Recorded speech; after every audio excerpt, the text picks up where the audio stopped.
How's it going, guys? And welcome back to DCL Deep Dives, the series where I pretend to know what I'm talking about. And there is no better video for me to showcase that than today. Today, I'm talking about VGC, a format that I have to admit I don't know a crazy amount about. Therefore, I needed some help. And with it being a doubles format, I thought I needed to double on my amount of guests. Starting us off, we have my favorite weird-ass Smash Brothers character, Piranha Plant. How we doing? Plant. I'm not going to call you Piranha Plant. That's just weird. Why did I do that?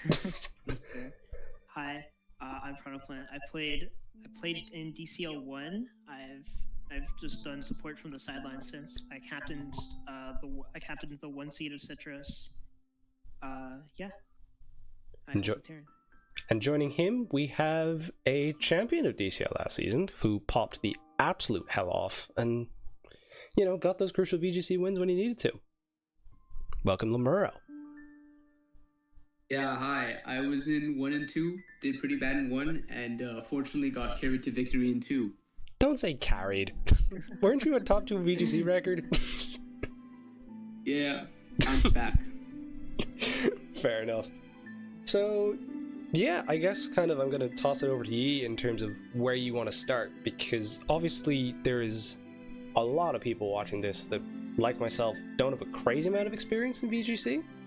And I think with VGC Draft and the success that it's had in the last year, which will kind of be my follow-up question, I think a lot of people are kind of more, eyes on it now. So do you want to kind of talk through, through VGC Draft, the decisions in terms of sticking to the same regulation as you do? Because for those that don't know, VGC Draft is typically done in SB Regulation F.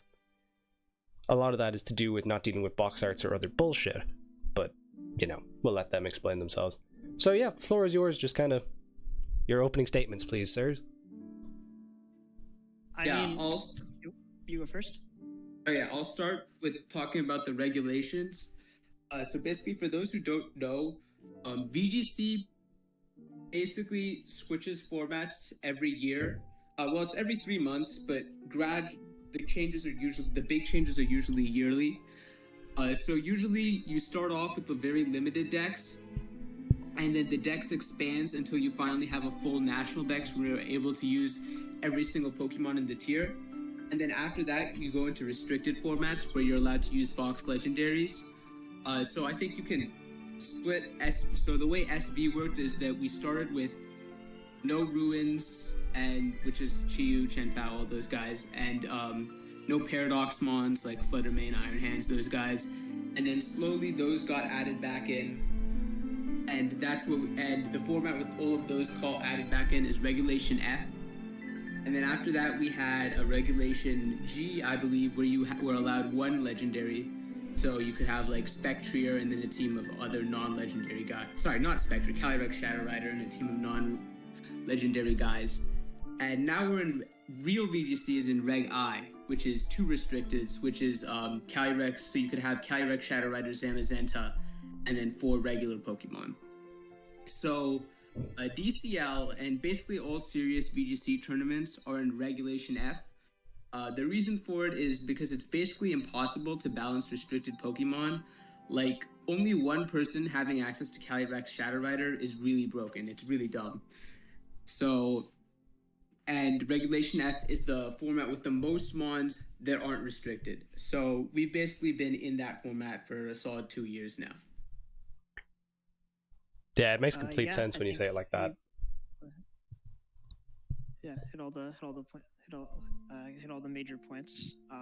Just especially if we were to allow it, it's not that the lower, the worst restricted probably could succeed, but you'd end up with these. It's just very swayed by matchups so heavily. Because if my round 1 is Zamazenta crowned, and then I'm just very guaranteed I'm going to probably have a pretty good matchup versus the Ice Rider player, but then I face the Shadow Rider player, and it's my restricted just feels so bad into it, or so at least mediocre into it. It's well, what am I gonna do?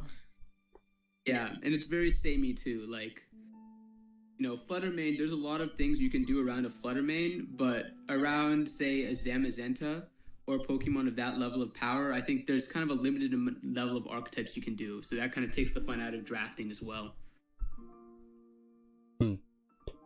So yeah, I think kind of leading on to that, we do talk about how VGC is interpreted in the scene as a whole, because, you know, I think it's very easy to forget that this time last year going into DCL, there was a lot of people saying that VGC shouldn't be in the event whatsoever. And then you look at the events of the last year, we have Hopeless winning a regional, which was a massive deal for VGC Draft. You have the success of Citrus this year, which outdid DPL in terms of popularity and signups, as well as having, you know, some big names of singles players deciding to, you know, kind of test the waters in VGC for the first time with Citrus. So I guess from your perspective, you know, is VGC Draft in the healthiest place it's ever been? And do you think that that success can be kind of maintained and pushed through with this DCL season and beyond? Yeah, I think VGC is in a great place right now. I think in terms of overall player quality, we're very good right now. Like, you know, we have players coming in from other communities who are very skilled, and they're becoming a part of our community, like Pio, Trace, Aragon. You know, those guys all like really learn Mons in other communities, and they've come to us, and they've become like real draft players. Like, they've played in multiple of our tournaments. Like, they sign up consistently. 2 of them signed up for this DCL, so we'll get to them soon. And they've been playing well, and the draft players who play against them learn from them, and then they begin to play better as well. So yeah, I think we're in the best place. I guess the one thing I could say is that we could use a little bit more leagues. Like, it's kind of just WBG in terms of the big leagues right now, but otherwise I think we're in a great place right now as far as VGC Draft goes. Yeah, I think one thing that's really that I really want to hammer home is like before like the last like year or so, there really was not that many standard players that were coming and trying out VGC Draft. Like, you had a couple like SMB and Sempra in season 1, or like TO in season 3 of Citrus.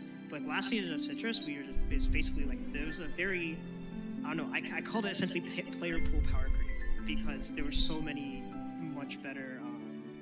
There's just so many more, I guess, standard players that started signing up, and it was really cool to see. Yeah, 100%.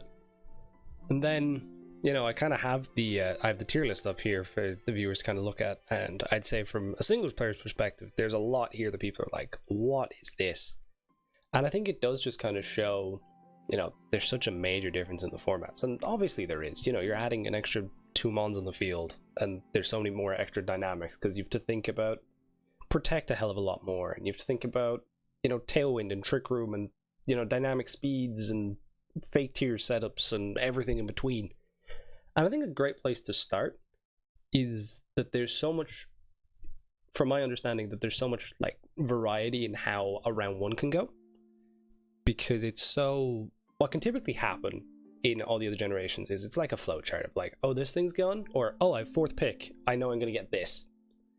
Whereas VGC, with the exception of Fluttermane, which seems to be kind of the general consensus of this is the best Mon that's in the format right now, everything else is just up to player discretion. And that's just something that's really interesting to me. Do you want to kind of expand on that? Or correct me if I'm wrong? Yeah, I kind of agree that I think there is a standard kind of pick order of Fluttermane, and then one of either Chen-Pao or Raging Bolt. But even that, like, some people were taking Urshifu Rapid Strike, like pick 3 less STC. So I think you're right that there is a ton of diversity. Like, basically, I've played in almost all the major SV tours, and basically in every single one, from tour to tour, the draft order has changed. Like, there were even a couple, I remember early DLC, where Fluttermane wasn't first. And, you know, now it is first. But, you know, like, the pick orders are always changing. Like, last STC, we saw, I think, Chen-Pao number 2 almost everywhere. I think that might actually go down a little. I think it might go a little later. And, you know, I would just like to interject and say I think we definitely have already started to see that. I think in Citrus especially, I know like our team, we got like a pick 5 Chen-Pao. in other pools, there was another pick 5. There was another one at pick 3. Like people are starting to take mons like Raging Bolt and Heart Flame and Rapid Strike in front of Jinpao. Yeah, like there's a lot of innovation. Like before last SDC, like there was very little Roaring Moon usage. Like it was all the way down 18 points. And then this SDC and in a couple tours right before that, there's been a lot of Roaring Moon usage. Like a lot of people are doing really well with it. I think the team in SDC finals right now has 2 Roaring Moons in their drafts. And now it's been up to 19 points. And I very much expect it to go either first or second pick this DCL. Ooh. First or second round this DCL. Okay. I was about to say, that's not pick, crazy. Sorry. First or second pick might be a little crazy. A little bit wild. And I guess speaking of Citrus, because you mentioned it so much, I have the doc here for the Citrus season that's currently ongoing, is in finals as we're talking. I just caught a game right before the recording, and good God, I don't understand what's going on. But you look at these drafts here, and like, is there any particular standout drafts you want to discuss here that have done incredibly well and you think people might try reproduce? Or is there stuff that hasn't quite worked? Like, the floor is yours. Go ahead and... I think one structure we are definitely going to see is this sort of... I think Lumburo was sort of championed in a last DCL, but this sort of Flutter main, Cornerstone, Incineroar, and like some sort of very heavy hitter like Lando I is what we had on our team. But I think that is definitely a structure we're going to see, just because it is... I guess it's such a consistent sort of Flutter main structure, and like it's just done very, very well these past 2 tours. It just makes a lot of sense for you with the Incineroar. That's can very easily support. Like Incineroar and Ogre Pond Cornerstone are just very good redirection and very good positioning mons that are able to allow you to put Flutter main in positions where it can just blow up opposing teams. And then of course having another stat stick like Lando I just definitely helps with that. I think in the Murray, they had Reggie Drago, which is something similar. I believe Hopeless taxed that team out of existence, so we could not recreate that exact team, but yeah. Yeah, I think the Illumise and Reggie Drago got taxed. Yeah, I think Flutter, Corner, Incineroar is really good because like Corner and Incineroar just let the Flutter main do whatever it wants. Basically, like you can just follow me away anything. Like there's a lot of games where like my opponent said Trick Room and then I didn't even care because I have my Ogre Pun follow meing everything away. I have my Incineroar faking out. Like Flutter is A-okay. Yeah, 100%. Makes sense. I also kind of want to draw attention to if you go down a little, okay, so I want the SV1 from the Starstorm Crusaders. Yeah. This is an archetype we see a lot, where it's just with this Whimsicott HO, usually with Chi-Yu, a ground type, and then maybe one more special attacker. There's an Urshifu Rapid here. Yeah. But, so if you go down a little to the Chili Boys, okay, and then go to their, yeah, and then you go to their 2, you basically see the exact same team, right? Yeah. The Urshifu Rapid Strike is a great Tusk now, and there's a Blastoise, but it's a very similar structure, basically. It also has better follow me support than this one, and stuff like that. Yeah. Yeah, and then last DCL, I believe there were like 2 or 3 teams like this too. So basically, this Whimsicott, Chi-Yu, ground, Glamora strategy is really popping off right now. And then speaking of Tailwind, if you go to the right, you see this SV3, you see Illumise. Yes. And yeah, another prankster guy. Now, it's not as good as Whimsicott, but you know, prankster Tailwind is just so good. Yeah, like you just get the Tailwind and then you beat the opponent down with your attacks, and then you have a ton of utility moves. You got Encore, you got Fake Tears, you got all that nice stuff.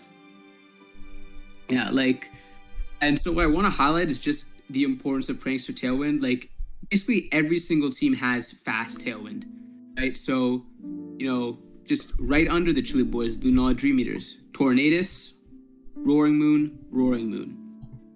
And then obviously Whimsicott, Illumise on the Chili Boys. And then if you go up, actually I think the Happy Friends don't have any Tailwind. They're one of the few teams without it. Yeah. And you go up again, now you see Tornadus T, Iron Jugulus, Illumise. This is a very similar archetype that Oko is running, the Chili Boys. Yeah. So basically what I'm saying is just, expect a lot of Tailwind offense. Like, speed is really king in this metagame. Yeah. 100%. Like, you need, because of how, punch for punch the metagame is, speed is absolutely the key element. And that's why, even looking at VGC, you see so much Tailwind, you see so much Trick Room. Dynamic speed's a huge thing, so you see like Icy Wind spam and things like that. Like, and you do talk about a mon like Torrent, which, doesn't price your Tailwind options. Bleak Wind Storm hits both, which can also drop speed, which is such a big deal that, like, you're 100% right. And then... It's funny you did mention the Flutter Main. Like, there's another Flutter Main Cornerstone set up here as well, so... Yeah. Like... Yep, and then the classic ground that takes out Flutterman's weaknesses. Yep. Actually, speaking of that one, there's been a lot of I think Tinglu got drafted in nearly all 4 drafts, I think. And I think the reason for that is actually as a reaction to this Tailwind spam. A lot of teams are running these kind of slow, fat, bulky teams. Yeah. So, I think if you go up to Zorwa's, you're gonna see... Yeah, Chen Pao, Gouging Fire, Dondozo, really Tinglu, Dragonite. This is like the ultimate counter Tailwind team, right? You've got a ton of priority. You've got Dondozo and Tinglu being fat. You've got Orthworm being fat. Yeah. Like, so it's kind of all about either like controlling Tailwind. Some mons actually don't need to control Tailwind. I think Fluttermane is fine without it, but every team needs a Tailwind option. Actually, I was talking about the Fluttermane. Cornerstone and Incineroar are great against Tailwind. Yeah. Because you can intimidate Fake Out, you can follow me support. Like, it covers both your Trick Room options and your Tailwind options. Yeah, and Cornerstone, Oko is 3 out of the 4 big Tailwind setters. Which is a big deal. And then Incineroar actually Oko is the last. Yes. I have to think through these in my head because it doesn't come as easily to me as like other generations. But yeah, no, that makes sense. Yeah, I'm sorry. It's just kind of you're fine. Yeah, Tornadus, the Bugs, and Whimsicott. Yeah. Yeah. So I think really it's all about HO these days. It was all about HO last season too, but I think we're really leaning into it now. I think both Bugs actually got a price hike this season. Yes. And they got it like another price hike pretty recently too. So both they keep going up. Both Bugs are in the same tier as a Dragapult. Yes. I will just show that as Exhibit A. And honestly, I think the Bugs fit more teams than Dragapult does. Oh, absolutely. The Dragapult really only ever fits on POW teams. Like, I don't even think the POW Pult teams did particularly well, whereas there were some... Dragapult. like, the POW Pult teams didn't even do particularly well in Citrus, just because they... I think there were a couple teams that may have been player issues, but I think a lot of them also just had problems where, Pult just isn't faster than the Mons and Tailwind, so that can be an issue.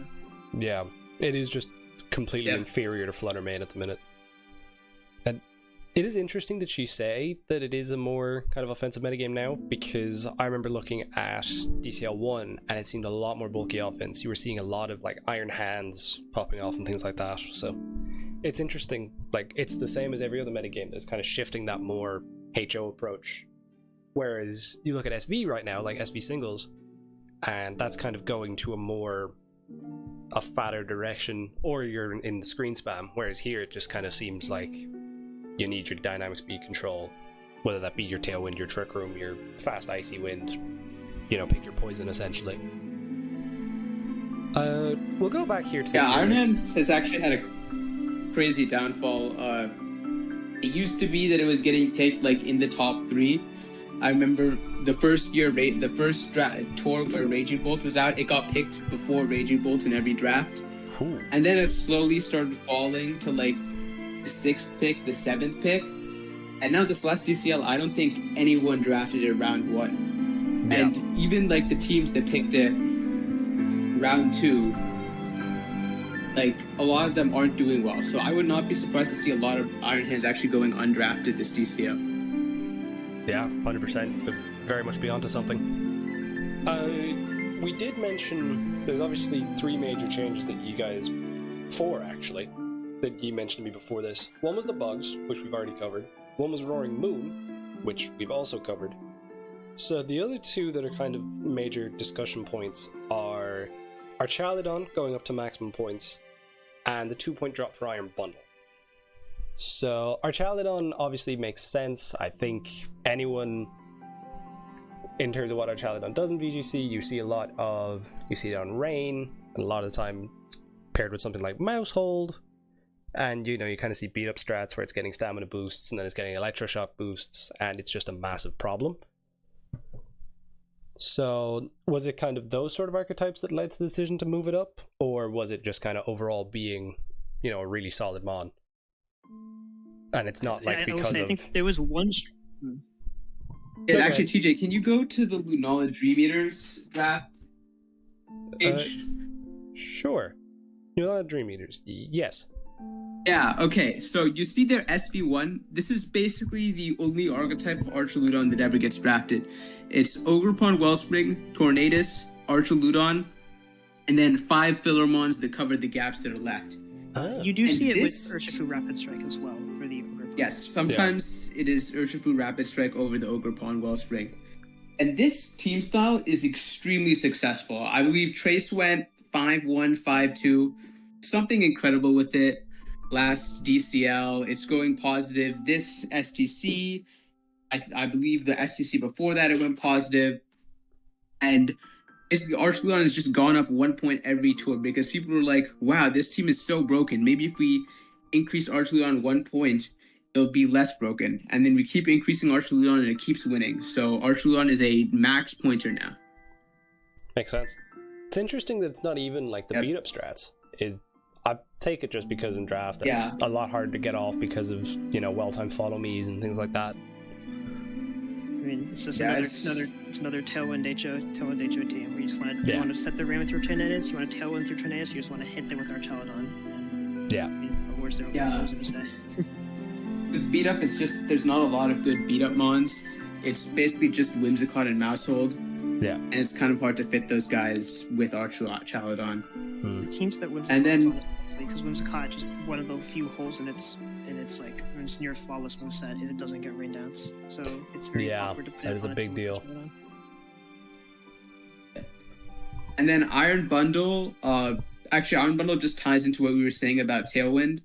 When everyone is Tailwinding, Iron Bundle is no longer the fastest thing on the field. So now it's just a very frail ice type who has to hit Hydro Pumps. Yeah. And that is not great. And is fighting I will say Iron Bundle is also partially responsive to just lack of usage. Like there were a lot of mons this season that we moved down just because they simply weren't getting drafted a lot. So we moved down Iron Bundle, and I still think like Bundle Chi U comps, like there's probably still something there, but just was not seeing any. There's not no usage. I think there was maybe 1 drafted in Citrus, but it was seeing very little usage, especially very little successful usage. So one drafted pretty poorly. Yeah. No, that makes sense. And it also ties into, like, it does the issue of, is that the mon you're going to use your only booster on? Because, there is mons that would prefer the booster, whether that be, Flutter Mane, Roaring Moon, Raging Bolt. Like, they are mons that do prefer that to have that booster energy. And then with your bundle, like, you don't need to run boots because you're not exactly going to run the hazard on a regular basis. Like, what are you going to do then? Choice specs it? Like, it just kind of has that slight issue. And you really want to be wasting your Terra in VGC on an Iron Bundle as well to get reliable water moves, as you said. So the other thing I wanted to briefly mention in terms of the tier list itself is the way that Dondozo and Tatsugiri are tiered. Because for those that don't know, if you have 2 of them out in the field at the same time, due to Tatsugiri's ability Commander, it actually gets eaten by the Dondozo, and that gives Dondozo a +2 boost in every stat. But it is the only mon that's on the field, and I'm right in saying it can't switch out? Correct? Yes. Yeah. So, I guess just kind of, obviously that's a very strange mechanic for something like draft, and it's very difficult to tier accordingly. So do you kind of want to give a better insight into, why it's tiered the way it's tiered? Like, there's better attacks the Tatsugiri rather than the Dondozo, and also not go down the old school like token minorities event where they used to, put extra tax on things like weather back in the day, for those that remember, us old heads. But that could have been a solution here too. But do you want to kind of talk through that? Well, we just try to avoid those the sort of arbitrary taxes almost. Like if you want to do like rain dance plus or swift swim plus drizzle, like you don't want to have a tax like that. And for Tatsugiri, like we'd have to end up putting it in like 4 or 5 to make it usable solo, which would then make like those, if we tier them solo, right? Dondozo is probably tiered accurately solo in like 11 or 12. And then you see him on like Dozo Tinglu comps where you yawn Santum, just try and just be very bulky and be essentially unbreakable. For Tatsugiri, it would have to be in like 4 or 5 just because of its stats and not fantastic coverage. So we ended up just choosing. People are not going to be prioritizing drafting solo Tatsugiri anyway, so we just moved Tatsugiri to 16 as essentially a way to have like a tax the combination of Tatsugiri and Dondozo. Yeah, this way both Dozo Giri is a fair price and also regular Dozo is a fair price.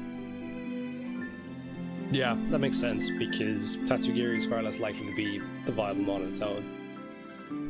Although you do see it sometimes. Like, I remember it had some decent success in the SPL season just gone, kind of as a solo Giri, which was kind of brought at the end of a bunch of teams, but you're 100% right. Like, the Dozo is kind of the more critical piece of the metagame that needs to be tiered appropriately. So, I think we've kind of talked enough through tiers. Like, if we wanted, we could probably be here all day, because, there's so many differences explaining to, a typical singles player, like why is Clefable and Clefairy in the same tier, or, kind of stuff like that, but we would be here forever. So I think kind of it's best to move on to something that people would also not be as aware of, and that is the player pool. So I have the signups here, and you can see it's a pretty giant list. Also, for those that are unaware, signups are now closed because the auction is tomorrow as of recording, and as of this going live in about an hour's time, which that's fun. So yeah, is there anyone you particularly want to highlight? I know you mentioned some names earlier, Trace, Hopeless are kind of the two that you would expect to be the expensive big hitters here. But is there any particular names that you think will kind of, have had really successful citruses or have been really successful elsewhere that you feel will kind of go not under the radar, because we don't want to spoil captain's plans too much, but, deserve some love. Let's put it that way. Yeah, let's get Hopeless and Trace out of the way. These guys are probably going to be the most expensive. Sure. I believe both of them want to support. I'm pretty sure Hopeless explicitly said it. I'm not sure if Trace said it, but Hopeless if a captain DM'd him, I'm sure he'd say, yeah, I probably want support. I know Hopeless is going to Worlds, so he's not going to have much time that week.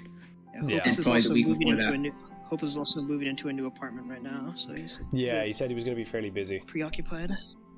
Yep.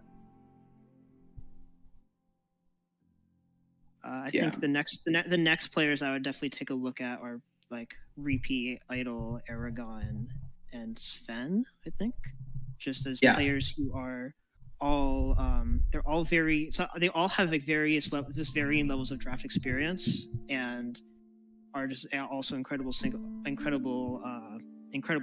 like just non-draft players. They're just very great at their respective formats. I will highlight Idol, and while Idol is absolutely amazing, it definitely needs a builder. But if you can support, if you want to pull up the citrus, I think they're still at the top of the stand-ins. Like they're they definitely should be. Yeah, because 9-1. I don't think anyone else even has 9 wins. Cool. Because I know I was talking. Actually, I don't even think anyone else has 8 wins. So yeah, he's really at the top. Yeah, because I know I was talking to Hopeless kind of in the preparation for this video. He gave me a couple names, and Idle was the one that he was like right on top. That he was like, he should not have got undrafted in the previous two pools. And I think there definitely is a case that, like, I know obviously I captained season 1. I possibly should have done more VGC research than I did, but our team turned out all right. You know, Semper popped off. But yeah, you guys did really well in VGC. It's a shame we couldn't do well anywhere else now, isn't it? But besides the point. But yeah, you do, like, Idle was a name that kind of came up. You know, I was looking at records. Aragon is another one that's done really well. So it does seem like a really interesting list in terms of a player pool.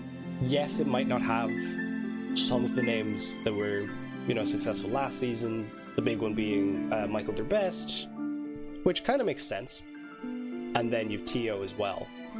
And that ties into something that I also wanted to talk about, and that is obviously with the removal of flex slot, teams, there's only ever going to be one VGC game a week. So do you think that there will be teams that only draft one VGC player and kind of put them on an island by themselves? Or do you think teams will go down the route of what I did in DCL 1 or a couple other teams did in terms of drafting two VGC options and giving them the ability to kind of bounce off and support each other when the majority of the team just won't have the same experience or quality in the tier? I think you probably want two people who can support VGC.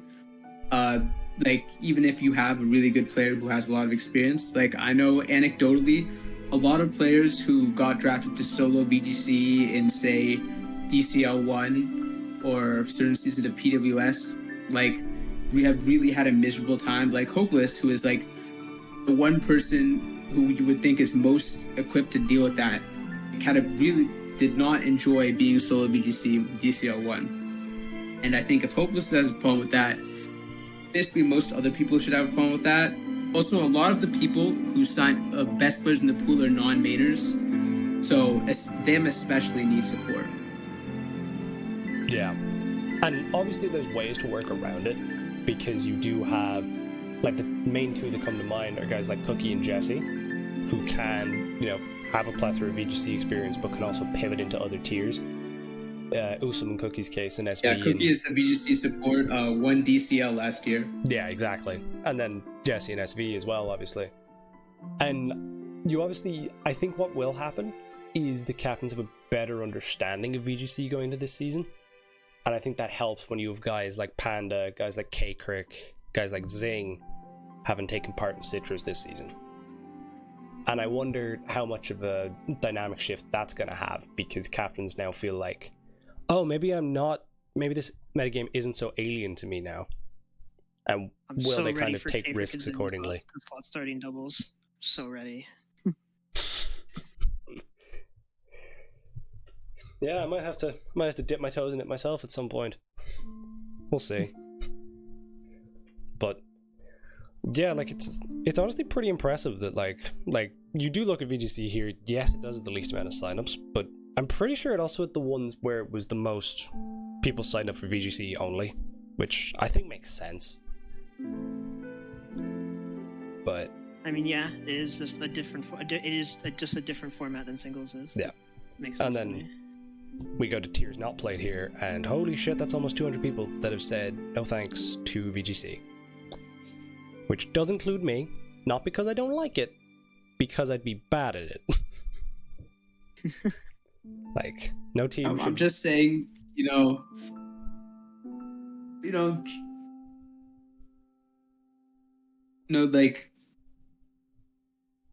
tiers not played means you can't even sub in, so I would personally not recommend putting VGC in your tiers not played. If, say, you're on the bench and it's playoffs game 8 and your VGC player disappears, you want that option. But, like, I get it, No, it two Mons, you gotta learn what Whimsicott does, gotta use an Illumise. People will pass you sets where your Pokemon has no attacks and it's just 4 supporting moves. Yeah. It is what it is. And even the dynamic of, like, oh, what am I meant to bench game 1? Like, how am I meant to adjust? Which can be very difficult to learn on the fly. But I do get what you mean about the game 8. and also probably ties into why teams should go for 2 VGC players. Because it's easier in that sense that you can get one ORS player and then, someone can slot in there. Because, you're bound to have someone else that has some sort of ORS experience. VGC, with how different it is, it makes a big difference. So, on the topic of adjustments, I found that just from working with singles players for the last couple of citruses, that the people that tend to just have good Mons fundamentals in singles, it tends to translate very well to VGC. So it's not as big a jump as people think it is. That sounds pretty positive. I'd say that's the type of words that people do want to hear, that could well be looking at a format like VGC and it's like, it's fun, but how do I get into it? So, and obviously you were saying... Kikuk and Jing went a combined 8-2 this last STC season. Yeah, but that's just Zing being good, I'm not sure Zing is the best example, but I get the idea. And it ties back into something we were talking about just before we started recording, in terms of, yes, you have Citrus, and yes, you have DCL, and PWS, whenever that appears once in a blue moon. But there's kind of less of a consistent VGC calendar. And is that something that you think is worth working on yourselves? Like, I know there was issues in regards to VGC tournaments in Smogon because the double side of things were running draft initially, and then it got handed over to Smog draft last minute, and it just led to the whole mess of last year. So do you think that that is something? Because you look at, say, ADV, for example. Well, yes, they've no Smogon affiliation whatsoever. They have a consistent calendar that they can, make sure that people can constantly come in and try new events. Is that something that VGC could go down that route? Should it go down that route? Yeah, I'm hopefully it should go down that route. The big problem right now is that WBG and STC are kind of run by the same people, so STC ends up having to play around WBG seasons. But I do think all the STC, like the last 3, have all been yearly, roughly sometime in the spring. So we do kind of have a calendar nailed down for that. I think we have enough team tours. Honestly, maybe there could be a VGC Draft World Cup, but I'm not sure if we have enough players, and I'm not sure if people would be interested. Yeah. But, STC, people do try really hard in STC, and people also try really hard in DCL. So I think 2 team tours is enough. Would like to see the Spogon VGC draft have a consistent start date. But which I think they are working towards that now. I was pretty pleased with how the most recent one was run compared to the one before that. Yeah, the one before that was definitely messy, to say the least. Yeah, same time as STC. Yeah, so it's just not a good thing. So as we're kind of wrapping up here, is there anything in particular that you want to kind of alert people to, whether that be captains or people just interested in the format, or fellow consistent VGC players like yourselves, just in terms of what to expect in this DCL season? Any trends you expect to kind of prop up out of this season based on the tailwind things you said, or do you kind of expect things to be relatively consistent due to the short turnaround time between Citrus and DCL? In terms of, I think, how people draft, I think things should be pretty consistent. I'd like to encourage more singles players. If you want to give your VGC player a mock, they will accept it and they will be happy. Okay, so don't be afraid to try to help out or come into the channel and maybe say something. At the end of the day, it is still Pokemon. You're playing with 2 Pokemon instead of 1, but a lot of things do still stay consistent. Yeah. Some exclusive news there on the TJ Boat channel. VGC players don't bite. I do want to re-emphasize that. I know just from talking to a lot of the players of the last couple seasons that a lot of them much more enjoy it and feel like they have much easier time building game support when they do have a second VGC player or someone, at least someone to bounce ideas off of, that knows the tier. Yeah, I'd say that makes a massive difference for a tier like this. Because, like, I've had experiences of, you know, dealing with Semper and dealing with Tio, of like, you know, they'll just build a team and sometimes just play an hour later and just win. But I know that's not normal. So it definitely makes sense. Not everyone's quite as broken at the game as Semper and Tio are. Yeah, maybe I need a more normal VGC experience this season, huh? But yes, I just want to thank you both very much for kind of guiding me through this. This was a video that I was a little bit nervous about doing because, like, I knew with the other gens that I would be more than comfortable talking through things, whereas, you know, this very much not in my wheelhouse. So I appreciate the two of you kind of taking the time to, you know, break this thing down, and I hope people were able to enjoy kind of all the insights. So thank you very much, guys, and thank you all for watching this, because this is the last video for the DCL Deep Dive series prior to the auction. I have one more little thing that I'll stick out during the drafting week, but honestly, these have been a really interesting set of videos just to kind of put everything together, and I hope that you've all enjoyed them. And if people have ideas in regards to, you know, other topics that you want me to cover, because during DCL I probably won't do as much content because bloody hell I've put out 5 videos this week, which is insanity for me. But if people do have any ideas, do pop them in the comments and let me know. Thanks for watching, guys. Peace.